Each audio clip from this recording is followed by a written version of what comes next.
Nigma पुण्य पुण्य फलप्रदा श्रुति सीमंत सिंदूरी गुरुशास्त्र प्रदापूर्ण भोगिनी भुवनेश्वरी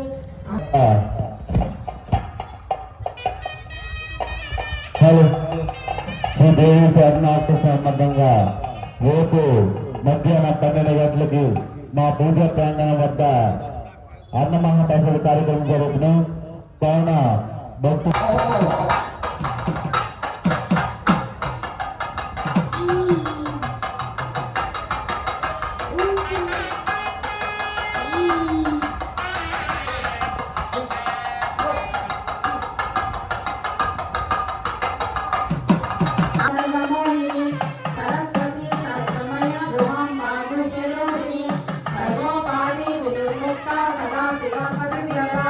संप्रदायेश्वरी साची गुरु मंडल योगिनी कुलोकेना महाराजा माया मधुमती मयि घनांबाहुल्यकाराचा कोमलांगी गुरुप्रिया स्वतंत्र सर्वतंत्रेषु